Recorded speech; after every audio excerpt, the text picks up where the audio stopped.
Everyone. तो आज का हमारा टॉपिक है आधुनिक भारत में शिक्षा का विकास से संबंधित इम्पोर्टेंट क्वेश्चन।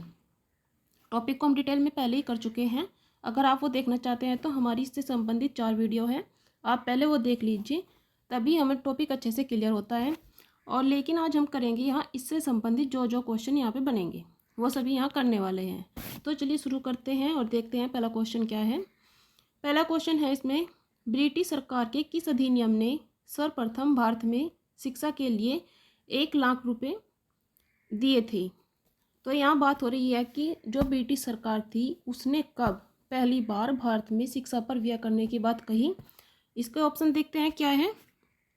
ऑप्शन दिए हैं वुड डिस्पैच जो 1854 में आया था, चार्टर अधिनियम 1813, चार्टर अधिनियम 1853, भारतीय परिषद अधिनियम 1892। तो इसका आंसर क्या होगा। आंसर है इसका चार्टर अधिनियम 1813।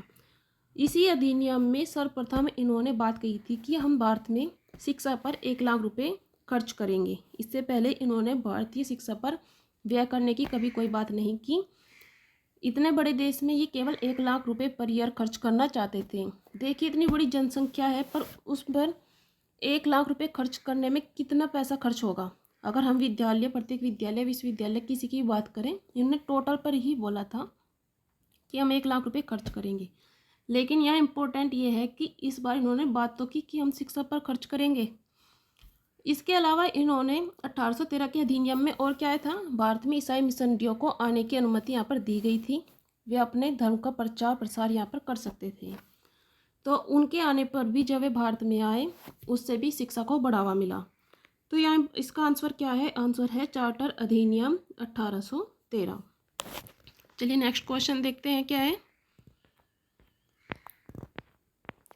स्वतंत्रता पूर्व ब्रिटिश सरकार द्वारा भारत में आधुनिक शिक्षा के लिए प्रसार का मुख्य उद्देश्य क्या था। देखिए जब भारत आज़ाद हो गया, स्वतंत्रता से पहले जो ब्रिटिश सरकार द्वारा शिक्षा प्रदान यहाँ की गई थी उसका उद्देश्य क्या था। ये भारत में शिक्षा प्रदान करना क्यों चाहते थे।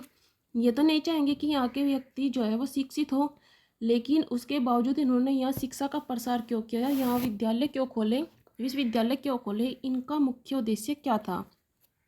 ऑप्शन देखते हैं क्या है। छोटे प्रशासनिक पदों पर नियुक्ति हेतु शिक्षित भारतीयों की आवश्यकता, भारतीय संस्कृति को प्रोत्साहित करना। देखिए क्या ये भारतीय संस्कृति को प्रोत्साहित करना चाहते थे, ऐसा तो नहीं है। ये तो भारतीय संस्कृति को वैसे ही अपनी संस्कृति से कम मानते थे। भारतीय लोगों को आधुनिक बनाना जिससे कि वे राजनीतिक जिम्मेदारी में भाग ले सकें। क्या ये उनका उद्देश्य था कि भारतीयों में आधुनिकता है ताकि वे राजनीति में हिस्सा ले सकें। ये भी नहीं, क्योंकि शासन तो ये अपने हाथ में रखना चाह रहे थे। तो ये क्यों चाहेंगे कि भारतीय शिक्षित होकर शासन की बागडोर को संभाले, और उपरोक्त में से कोई नहीं।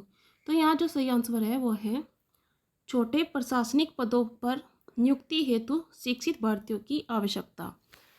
देखिए जब यहाँ का शासन अंग्रेजों ने, ब्रिटिश सरकार ने अपने हाथ में ले लिया, तो उन्हें अगर यहाँ शासन करना है तो भारतीयों के साथ भी अच्छे संबंध बनाकर रखने होंगे। सभी व्यक्ति तो वहाँ पर कार्य करने वाले ब्रिटिश नहीं हो सकते, उन्हें भारतीयों को भी रखना होगा, लेकिन उच्च पदों पर नहीं, भारतीयों को भी उच्च पदों पर नहीं रखना चाहते थे। तो जो छोटे पद है उन पर नियुक्ति के लिए इन्हें शिक्षित भारतीयों की आवश्यकता थी। तो यहाँ पर पहला ऑप्शन सही है। चलिए नेक्स्ट देखते हैं।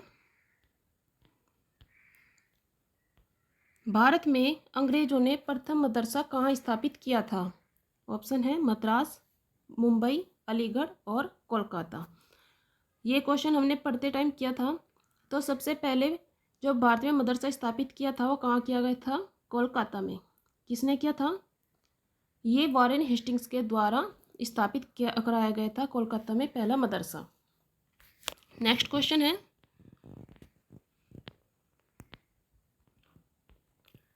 निम्नलिखित कॉलेज में सर्वप्रथम किसकी स्थापना की गई थी। तो देखिए यहाँ कुछ कॉलेज दिए गए हैं और पूछा है इनमें सबसे पहले किस कॉलेज की स्थापना की गई थी। Hindu college Calcutta, Delhi college, Mayo college, Muslim Anglo Oriental college. इसका सही आंसर है हिंदू कॉलेज कलकत्ता। इसकी स्थापना किसने की थी, राजा राम मोहन राय के द्वारा 1817 में की गई थी। नेक्स्ट क्वेश्चन है, हंटर कमीशन की रिपोर्ट में विकास पर विशेष बल दिया गया। हंटर कमीशन ने किसके संबंध में सिफारिशें पेश की थी, ये हमने पढ़ा था। देखिए इसके जो ऑप्शन है वो है बालिकाओं की शिक्षा, उच्च शिक्षा, प्राथमिक शिक्षा और तकनीकी शिक्षा। हंटर कमीशन का गठन कब किया गया था? इसका गठन किया गया था 1882 में। हंटर हंटर की अध्यक्षता में 1882 में हंटर कमीशन का गठन किया गया था। और किस लिए? ताकि जो प्राथमिक शिक्षा है उसके संबंध में ये सुझाव दे सके। लेकिन इन्होंने सुझाव अपने माध्यमिक शिक्षा को लेकर भी दिए थे, लेकिन मुख्य रूप से इन्होंने जो बल दिया था वो किस पर दिया था? प्राथमिक शिक्षा पर। चलिए नेक्स्ट क्वेश्चन देखते हैं। नेशनल काउंसिल ऑफ एजुकेशन की स्थापना कब हुई थी? ऑप्शन है यहाँ पर 15 अगस्त 1903, 15 अगस्त 1904, 15 अगस्त 1905 और 15 अगस्त 1906। इसका सही आंसर है ऑप्शन 4, 15 अगस्त 1906। नेक्स्ट क्वेश्चन है, शिक्षा सुधार हेतु ब्रिटिश सरकार ने सैडलर विश्वविद्यालय आयोग का कब गठन किया था? यह सैडलर विश्वविद्यालय आयोग को कब नियुक्त किया था?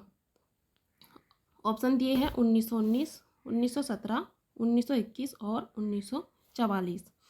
तो जो सैडलर आयोग है इसका गठन किया गया था 1917 में। किस लिए किया गया था? जो कलकत्ता विश्वविद्यालय है उससे संबंधित उसकी समस्याओं के संबंध में सुझाव देने के लिए सैडलर आयोग का गठन किया गया था। और इस समय जो भारत के वायसराय हैं वो थे जेम्स फोर्ड। जेम्स फोर्ड के समय सैडलर आयोग का गठन किया गया था। नेक्स्ट क्वेश्चन है, एशियाटिक सोसाइटी ऑफ बंगाल के संस्थापक कौन थे? बंगाल में जो एशियाटिक सोसाइटी स्थापित की गई थी उसके संस्थापक कौन थे? ऑप्शन दिए हैं sir William Jones, Wilkins, Max Muller और जेम्स प्रिंसेप। इसका सही आंसर क्या होगा? Sir William Jones. Sir William Jones के ने ही एशियाटिक सोसाइटी ऑफ बंगाल की स्थापना की थी। और ये जेम्स प्रिंसेप कौन है? ये वही है जिन्होंने अशोक के शिलालेखों को सबसे पहले पढ़ा था। नेक्स्ट क्वेश्चन है, निम्नलिखित में से किसे पेरिस की रॉयल एशियाटिक सोसाइटी की सदस्यता प्रदान की गई थी? ऑप्शन दिए हैं दादा भाई नौरोजी, माइकल मधुसूदन दत्त, राजा राममोहन राय और विवेकानंद। तो इसका आंसर है माइकल मधुसूदन दत्त।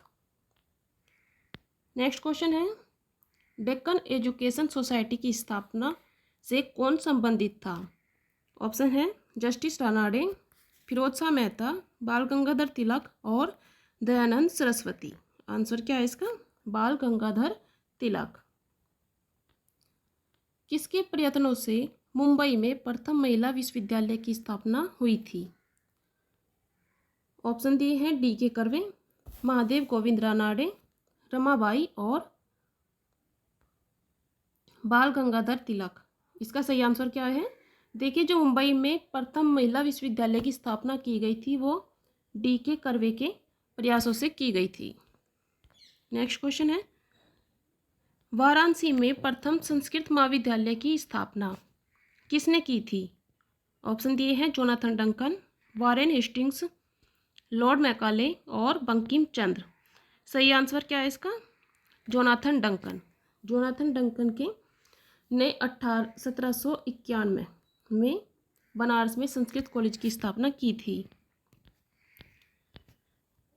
निम्नलिखित में से किसे सर्वप्रथम केंद्रीय विश्वविद्यालय घोषित किया गया था? तो जो सबसे पहले केंद्रीय विश्वविद्यालय बना था वो कौन सा था?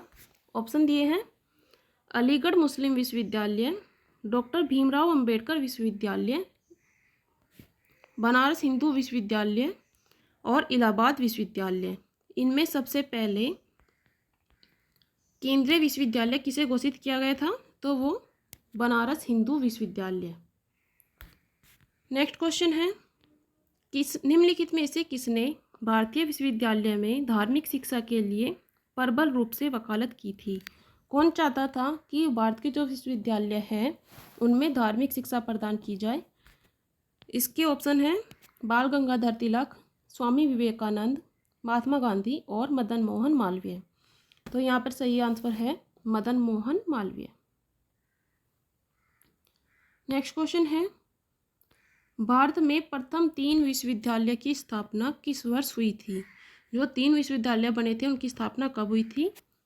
ऑप्शन देख लेते हैं। 1857, 1881, 1885 और 1905। सही आंसर है 1857। जो वुड घोषणा पत्र आया था 1854 में, उसके तहत ये कहा गया था कि तीनों प्रेसिडेंसी में एक एक विश्वविद्यालय स्थापित किए जाए, और इसी के आधार पर 1857 में तीनों प्रेसिडेंसी में एक एक विश्वविद्यालय स्थापित किए गए थे। तो चलिए नेक्स्ट देखते हैं। सैडलर आयोग किससे संबंधित था? सैडलर आयोग किस लिए गठित किया गया था? ऑप्शन है न्यायपालिका, शिक्षा, राजस्व प्रशासन और पुलिस प्रशासन। तो इनमें से किससे संबंधित था? वो था शिक्षा से संबंधित।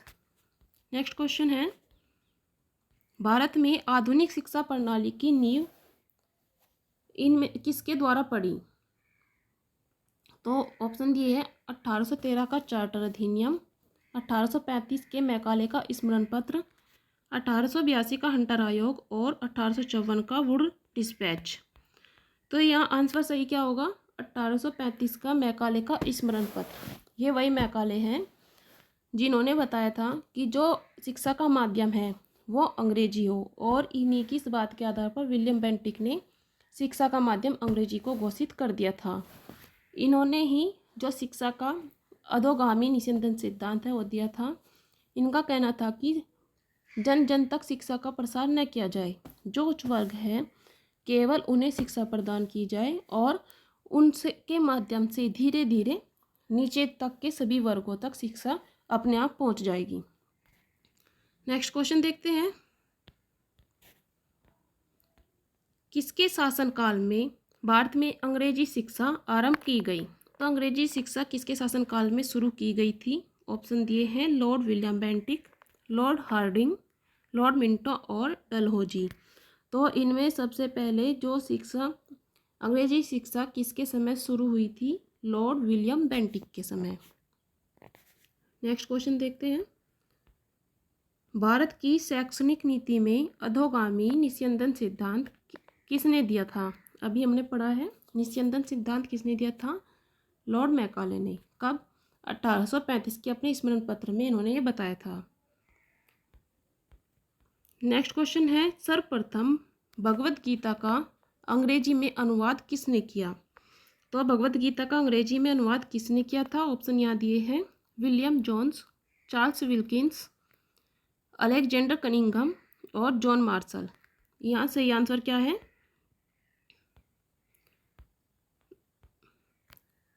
विल्किंस। विल्किंस ने भगवत गीता का अंग्रेजी में अनुवाद किया था। ये विल्किंस कौन है? देखिए, जो एशियाटिक सोसाइटी ऑफ बंगाल की स्थापना हुई थी तो उसके जो हेड थे वो थे विलियम जोन्स, और ये भी उन्हीं के इसी संस्था के सदस्य थे जिन्होंने भगवत गीता का अंग्रेजी में अनुवाद किया था। नेक्स्ट क्वेश्चन है, निम्नलिखित में से किसने कालिदास की प्रसिद्ध रचना शकुंतला का पहली बार अंग्रेजी में अनुवाद किया? तो इससे पहले क्वेश्चन में हमने पढ़ा था भगवत गीता का अंग्रेजी में अनुवाद किसने किया, अब है कालिदास का अंग्रेजी में अनुवाद किसने किया। ऑप्शन यहाँ दिए हैं Henry Colebrooke, sir William Jones, Charles Wilkins और अलेक्जेंडर कनिंघम। सही आंसर है sir William Jones. Next question है, निम्नलिखित कॉलेज को श्रेणीबद्ध कीजिए, अर्थात जो ये कॉलेज दिए हैं इन्हें सीरियल वाइज लगाना है, पहले किसकी स्थापना कब हुई थी और उसके बाद किसकी, ऐसे लगाना है। तो यहाँ देखते हैं संस्कृत कॉलेज। संस्कृत कॉलेज की स्थापना कब हुई थी? 1791। अभी हमने पढ़ा है बनारस का जो संस्कृत कॉलेज है जो जोनाथन डंकन के प्रयासों से स्थापित किया गया था, उसकी स्थापना 1791 में। हिंदू कॉलेज की स्थापना राजा राम मोहन राय द्वारा 1816 में, और किसके कहने पर? डेविड हेयर के कहने पर। फोर्ट विलियम कॉलेज की स्थापना 1800 में लॉर्ड वेलिजली के द्वारा की गई थी। किस लिए? जो ICS परीक्षा है, ICS के जो सिविल सेवक है उन्हें प्रशिक्षण देने के लिए। इसे 1802 में बंद कर दिया था और 1806 में जो प्रशिक्षण देना स्टार्ट हुआ था वो इंग्लैंड में शुरू हुआ था। और जो कलकत्ता मदरसा है इसकी स्थापना कब हुई थी? ये वारेन हेस्टिंग्स के समय की गई थी। तो सबसे पहले क्या आएगा? कलकत्ता मदरसा, फिर संस्कृत कॉलेज, और उसके बाद फोर्ट विलियम कॉलेज, और लास्ट में हिंदू कॉलेज। तो ये था इनका सीरियल। तो ये थे आज के हमारे कुछ इम्पोर्टेंट क्वेश्चन जो आधुनिक भारत में शिक्षा का विकास से संबंधित थे। चलिए अब इसके आगे हम अपना नेक्स्ट टॉपिक स्टार्ट करेंगे, क्योंकि आधुनिक भारत में जो शिक्षा का विकास है वो कैसे हुआ इसके स्टेप वाइज हम यहाँ पर डिटेल में कर चुके हैं, और ये टॉपिक अब हमारा पूरा कंप्लीट हो भी चुका है। अब हम नेक्स्ट वीडियो में नेक्स्ट टॉपिक को स्टार्ट करेंगे। तो फ्रेंड्स, आपको हमारा सेशन कैसा लगा हमें कमेंट करके ज़रूर बताइएगा। Thank you.